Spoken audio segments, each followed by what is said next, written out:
अस्सलामुअलैकुम वरहमतुल्लाहि वबरकातुहू। हेलो दोस्तों, मेरा नाम है मोहम्मद इरशाद और आप देख रहे हैं मेरा YouTube channel D study official.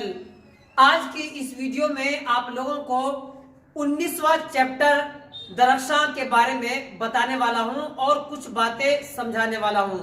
उनके अशार के बारे में बात करेंगे और लास्ट में सारे के सारे सवाल हल करेंगे। तो आपको अगर इस वीडियो को देखना है तो पूरी देखेंगे, तभी जाकर के ये पूरी वीडियो आपको समझ में आएगा और पूरा सबक आपको अच्छी तरह समझ में आ जाएगा। लेकिन एक बात और है, अगर चैनल पर नए हैं तो चैनल को सब्सक्राइब जरूर कर ले। तो चलिए ज्यादा देर ना करते हुए सबक को शुरू करते हैं। यहाँ पर ये 19वां चैप्टर है दरख्शां उर्दू 10वीं क्लास का। ये दरख्शां किताब में से ये सबक लिया गया है। इस सबक का नाम है हम नौजवां हैं। क्या है इस सबक का नाम? परवेज शाहिदी जिनका ये नज्म है या जिनका ये गीत है, हम नौजवां हैं। अब इनका असल नाम है क्या? परवेज शाहिदी तो इनका तखल्लुस है, लेकिन असल नाम इनका है सैयद इकराम हुसैन। क्या नाम है? सैयद इकराम हुसैन। इतना समझ में आया? और उसका बाद आप ये याद रखिए, तखल्लुस इन्होंने असल में सैयद इकराम तो इनका असल नाम है, लेकिन तखल्लुस की वजह से ये ज्यादा मशहूर हुए थे। तखल्लुस उसको कहते हैं जो शायर कोई भी नाम अपने लिए खास कर लेता है शहर की दुनिया के लिए, उसको तखल्लुस कहते हैं। तो तखल्लुस इनका परवेज शाहिदी है। क्या नाम है इनका? तखल्लुस परवेज शाहिदी। तो मुझे लगता है इतनी चीज आपको समझ में आ गई होगी। अब वालिद का नाम इनका है अहमद हुसैन। क्या नाम है? अहमद हुसैन। इतनी चीज आगे समझ में, यानी इनके वालिद साहब भी और इनका तखल्लुस भी और इनका नाम भी आपको याद हो गया होगा। अब ये बात करते हैं हम लोग, इन्होंने तालीम हासिल कहां से की? तो इन्होंने तालीम हासिल की मदरसा निजामिया से। इन्होंने अरबी फारसी की तालीम मुकम्मल की और 1925 को कोलकाता कॉलेज से या कोलकाता स्कूल से, कोलकाता हाई स्कूल से मैट्रिक पास किया। 1930 में इन्होंने ऑनर्स किया और 1934 में एमए किया। समझ में आ गया ना? और 1934 में एमए करने के बाद इन्होंने क्या किया? उसी कॉलेज यानी कि कोलकाता यूनिवर्सिटी में सुरेंद्र नाथ कॉलेज, कौन से में? सुरेंद्र नाथ कॉलेज कोलकाता में क्या हो गए? ये लेक्चरर हो गए। सबसे पहले आपको यह याद रखना है 1925 में मैट्रिक, 1925 में मैट्रिक किया, ठीक है। और 1930 में ऑनर्स। समझ में आ गया ना? और 1934 में इन्होंने एमए किया। 1934 में एमए किया, ठीक है। और उसके बाद ये सुरेंद्र नाथ कॉलेज यानी कोलकाता में फिर ये क्या हो गए? लेक्चरर मुंतखब हो गए, लेक्चरर बहाल हो गए। तो मुझे लगता है इतनी सारी चीज आपको समझ में आई होगी। अब इनकी शादी की बात करते हैं। शादी भी इनकी अच्छी खवातीन से हुई थी और बहुत पढ़ी लिखी थी, जिनका नाम था फजीलतुन निसा। क्या नाम था?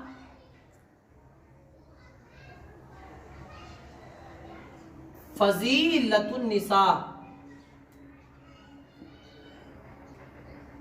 तो मुझे लगता है इतनी सारी चीज भी आपको समझ में आ गई होगी, है कि नहीं? अब इनकी शायरी में नासिक का रंग गालिब की पेचीदगी की तरफ इनका शायरी मुतवज्जह था। यानी गालिब का भी रंग था, नासिक का भी रंग था और जिगर मुरादाबादी का भी इनके शायरी के अंदर रंग था। जैसे जिगर मुरादाबादी का शेर है, एक नजर देख तो ले दिल के मिटाने वाले, अभी इस खाक में तूफान शरर है कि नहीं, और पूछता फिरता हूँ एक एक से इस कूचे में, जिसका दीवाना हूँ उसको भी खबर है कि नहीं। यानी ऐसे ऐसे शेर किसके हैं? गालिब के भी है। गालिब के ऐसे नहीं है, बल्कि जिगर मुरादाबादी का ये शेर है जो मैंने अभी पढ़ा है। लेकिन गालिब का भी है, आईना क्यों न दूं कि तमाशा कहे जिसे, ऐसा कहां से लाऊं कि तुझसा कहे जिसे। बात समझ में आ रहा ना? यानी इन दोनों का मजमुआ था। कौन? परवेज शाहिदी साहब। इनका यानी नासिक का भी रंग था और नासिक के साथ साथ गालिब का भी रंग था और गालिब के साथ साथ जिगर मुरादाबादी के अशार के जैसा भी इनमें रंग था। रंग का मतलब उनका इख्तिदा किया, उनको फॉलो किया। इतना समझ में आ गया ना। अब यहां पर लिख लीजिए, नासिख, गालिब, जिगर के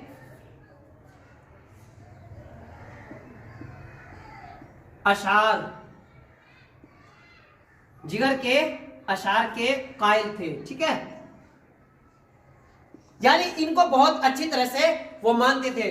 तो अब इतनी चीज मुझे लगता है अच्छी तरह आपको समझ में आ गई होगी। इनका नाम, तखल्लुस, टाइटल और उसके बाद वालिद का नाम जो मैंने आपको बताया वो भी समझ में आ गया होगा। और जो मैंने शायरी मैंने अभी आपको पढ़ करके सुनाया कि आईना क्यों ना दूं कि तमाशा कहें जिसे, ऐसा कहां से लाऊं कि तुझसा कहें जिसे, ये भी हुई मुद्दत के गालिब मर गया पर याद आता है, वो हर एक बात पर कहना कि यूं होता तो क्या होता। ये सारी चीज किनके हैं? गालिब के हैं। लेकिन गालिब और नासिक इन दोनों का कलेक्शन कौन है? यही परवेज शाहिदी साहब। तो इतनी सारी चीज समझ में आ गया ना। अब इनके शेरी कलेक्शन कितने थे, यानी शेर जो इन्होंने जो किताब लिखी है वो 2 किताब थी, आपको याद रखना है। ठीक है, कौन सी थी? रक्स-ए हयात, रक्स-ए हयात। इस किताब को पूछा जा सकता है आपके एग्जाम हॉल में, तो आपको याद रखना है रक्स-ए हयात। ठीक है, और तसलीस-ए हयात।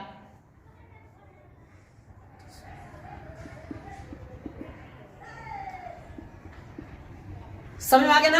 अब इनकी वफात मरज तनफ्फुस यानी सांस लेने की बीमारी और कसरत नोशी, कसरत नोशी कहते हैं शराब पीने की ये आदत है, इनकी आदत लगी हुई थी, जिसकी वजह से इनका इंतकाल 5 मई 1968 को इनका इंतकाल हो गया। 5 मई 1968 को इंतकाल हो गया। तो मुझे लगता है इतनी सारी चीज आपको समझ में आई होगी। अब इसके बाद उनका जो नात है, उनका जो नज्म है हम नौजवां हैं, उसके मुतालिक थोड़ी सी बात करेंगे। लेकिन पहले अगर आपने स्क्रीनशॉट नहीं लिया है तो आप आसानी के साथ ले सकते हैं, ताकि आपके एग्जाम हॉल में एक दिन पहले भी अगर आप देख लेंगे इनके बारे में तो आपको अच्छी तरह समझ में आ जाएगा। तो चलिए दूसरी उनका जो नज्म है वो उसके ऊपर गौर करते हैं। अब यहां पर देखिए इनका जो नज्म है, नज्म का नाम है हम नौजवां हैं। इनका जो शेर है, हम नौजवां हैं जाने बहारा मर्ग खिजा है, शादाबियों का गुलशन बदामा एक कारवां है। बस में ना, जामो सुबह की कैफ नुमू रूह बपा है। इतना समझ में आ रहा ना। और उसके बाद हम आतिश गुल की रक्स करती चिंगारियां है। यानी ये 4 लाइन है। अब इस 4 लाइन में शायर ने क्या कहा है कि बहार की जान हम है, पतझड़ की मौत हम है। यानी अगर हम रहते हैं तो दुनिया में हर चीज खुशहाल रहती है कि नहीं। और शादाबियों का हम लोग गुलशन है, और ये कारवां जहां भी जाता है उसको फदा कर लेता है। और आग की उड़ती हुई चिंगारियां है। आग की उड़ती हुई क्या है भाई? चिंगारियां है। समझ में आ रहा ना। तो ये चीज मुझे आपको लगता है समझ में आ गया होगा। अब ये दूसरा शेर देखिए यहाँ पर, सब्जे की मसनद काले धुएं के शामियाने सुनकर सदाए साज जवाने शब नगमा खा है। समझ में आ रहा ना, हम नौजवान है। अब यहां पर देखिए ऑफिस हो, दरसगाह हो, कारखाना हो, सब्जे की मसनद हो, छत हो, सभी मेरे जवानी के क्या है? नगमे हैं। और नगमे सुनकर के बहुत सब खुश होते हैं। इसका यही मतलब है। क्या है? सब्जे की मसनद काले धुएं के शामियाने और सुनकर सदाए साज जवानी सब नगमा खा है। तो सब नगमा खा है यानी ऑफिस में हो, हम लोग चाहे ऑफिस में रहे, दरसगाह में रहे, कॉलेज में रहे, स्कूल में रहे, कारखाने में रहे, और चाहे छतों पर रहे, सब जगह हमारा ही डंका बजता है। बात समझ आ गया ना। अब यहाँ पर आपको तीसरा शेर सुनवाता हूं और आपको उसमें मेहनत करने की जरूरत है, उसको देखने की जरूरत है। अब यहाँ पर तीसरा शेर आपको समझाता हूं। शोले गजब के रहते हैं रक्सा कल्ब जिगर में। क्या है? शोले गजब के रहते हैं रक्सा कल्ब जिगर में, और सांस से हमारी सूरज की किरणें शोक शहर में, और सुराख कर दे जुल्मत कदों की दीवारों में, सोज दरों से अपनी निगाहें आतिश फशा हैं। इसमें भी उन्होंने पूरी जवानी को पूरा घेर लिया है, यानी जवानों की अंदरूनी कैफियत की इस शहर में तर्जुमानी हो रही है। क्या हो रही है? जवान का जो दिल होता है उसके अंदर की जो तर्जुमानी है वो बाहर निकल करके आ रही है कि हमारी सूरज की किरणें शौक शहर में सुराख कर दें जुल्मत कदों की दीवारों में, हम यानी कि तारीक रातों में भी हम रोशनी कर देते हैं। क्यों? इसलिए कि हम नौजवान हैं। बात समझ आ रहा ना। अब यहाँ पर देखिए चौथा नंबर, अगर निशाते हुस्न मोहब्बत लेकर रहेंगे और सुबह तबस्सुम शाम मुसर्रत लेकर रहेंगे, और जो छिन गई है वो अपनी क्या लेकर के रहेंगे? जीत लेकर रहेंगे। जो छिन गई है वो अपनी जन्नत लेकर रहेंगे, और बेकार हम बरहम हुए जहन्नम के पासबा है। बस मेरा ना यहाँ पूरी की पूरी चीज आपको थोड़ा ध्यान करने की जरूरत है। और इसमें एक चीज और ध्यान करने की जरूरत है कि नौजवानों की जो जिद है कि हम खुशियां लेकर रहेंगे, हम कुछ भी हो जाए हम जन्नत को हासिल करके रहेंगे, हम खुशहाली को हासिल करके रहेंगे, चाहे सुबह हो शाम की खुशियां हो, किसी भी तरह की खुशियां हो, हम उसको हासिल करके रहेंगे। तो मुझे लगता है इतनी सारी चीज आपको समझ में आ गया होगा, ये शेर भी आपको समझ में आया होगा, क्योंकि हम लोग याद करके नहीं आते हैं और उसको बोलने में कभी कभी गलत हो जाता है। तो आपका यहाँ पर स्क्रीन पर बिल्कुल सही शेर है, इसको आप उतार सकते हैं या इसको याद कर सकते हैं। तो मुझे लगता है इतनी सारी चीज आपको समझ में आ गया होगा। ज्यादा लंबी करूंगा तो आपको वीडियो समझ में नहीं आएगी। अब आपको मैं समझाता हूं जो आज का जो सवाल है उस सवाल में क्या क्या चीजें हैं, वो सारी की सारी चीजें आपको मैं आज की इस वीडियो में समझाता हूं। अब यहां पर देखिए पहला सवाल, परवेज शाहिदी कब और कहां पैदा हुए? मैंने आपको बताया परवेज शाहिदी 1910 में लोधी कटरा पटना सिटी में पैदा हुए। 1910 में इनकी पैदाइश हुई है। ठीक है। हाँ, सवाल नंबर 2, कितने साल की उम्र में परवेज शाहिदी के वालिदैन इस दार फानी से रुखसत हो चुके हैं? तो परवेज शाहिदी के तालिब इल्मी के जमाने में ही उनके वालिदैन का इंतकाल हो गया था। परवेज शाहिदी की अहलिया का नाम क्या था? तो उनकी अहलिया का नाम आपको बताया था फजीलतुन निसा बेगम था। और उसके बाद आपको याद रखना है परवेज शाहिदी के 2 शेरी मजमुए के नाम लिखिए। तो उनका एक शेरी मजमुआ का नाम है रक्स हयात और दूसरा है तसलीसे हयात। सवाल नंबर 5, तसलीसे हयात की इशाअत कब हुई? तो आपको जवाब देना है 1968 में तसलीसे हयात की इशाअत हुई है।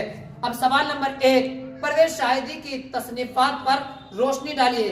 इसमें आप इसको लिख सकते हैं ताकि आपको समझ में आ जाए। सवाल नंबर 2, परवेज शाहिदी की शायरी पर 5 जुमले लिखिए। तो परवेज शाहिदी तरक्की पसंद शायर है, या आप ऐसा लिख सकते हैं। समझ में आ रहा ना? इसको आप अपनी कॉपी पर लिख लें या 1 या 2 लाइन आप अपनी तरह याद कर लें उसको। सवाल नंबर 3, जेर निसाब नज्म हम नौजवां है के पहले बंद की तशरीह कीजिए। तो पहले बंद यानी पहला जो मिसरा है उसमें क्या क्या बताया गया है? अगर आपको समझ में आ गया है तब तो ठीक, नहीं समझ में आया है तो इसको आप नोट कर सकते हैं, इसको लिख सकते हैं।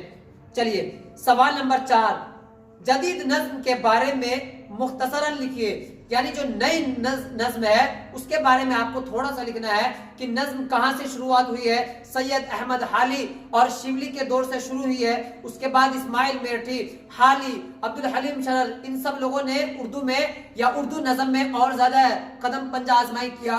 उसके बाद क्या हुआ, फिर नई दौर का नज्म आया। तो आप इस तरह भी लिख सकते हैं ताकि आपको समझ में आ जाए। सवाल नंबर 5, मुखम्मस नज्म किसे कहते हैं? तो मुखम्मस शायरी की एक हैयत है। अरबी में खम्स के माना 5 के होते हैं, यानी 5 मिसरे की नज्म को मुखम्मस कहते हैं। मुखम्मस यानी कि जो 5, खम्सा कहते हैं 5 को, मुखम्मस उसी से है। जिस तरह ये 5 शेर आपको नजर आ रहा है इसी तरह इसको क्या कहेंगे, मुखम्मस अशआर कहेंगे। तो मुझे लगता है इतनी सारी चीज भी आपको समझ में आ गई होगी। अब थोड़ा लंबा सवाल हल करते हैं। सवाल नंबर 1, परवेज शाहिदी की शायरी का तनकीदी जायजा लीजिए। तनकीदी जायजा अगर आपको मालूम नहीं है तो आप इस तरह लिख सकते हैं अपनी कॉपी पर। सवाल नंबर 2, जेर निसाब नज्म हम नौजवां है का मरकजी ख्याल पेश कीजिए। तो मरकजी ख्याल आपको पेश करना है और यहाँ पर ये पूरी की पूरी लाइन आपको लिख लेना है। सवाल नंबर 3, खाली जगहों को भरकर मिसरे मुकम्मल कीजिए। तो आपको क्या करना है, भीगी भीगी हंसी, समझ में आ रहा ना? इस तरह आपको इसको भर लेना है ताकि आपको आसानी हो। तो मुझे लगता है ये सारी चीज आपको समझ में आई होगी। अगर आपको फिर भी कोई दिक्कत आई है तो वीडियो के एंड में आप क्या कर सकते हैं, कमेंट कर सकते हैं और पूछ सकते हैं अपना सवाल और आपका समस्या का समाधान किया जाएगा। तो अगर वीडियो पसंद आई है तो वीडियो को लाइक कीजिए, सब्सक्राइब कीजिए और दूसरे भाइयों को भी शेयर कीजिए। तो मिलते हैं अगली वीडियो में, तब तक के लिए खुदा हाफिज।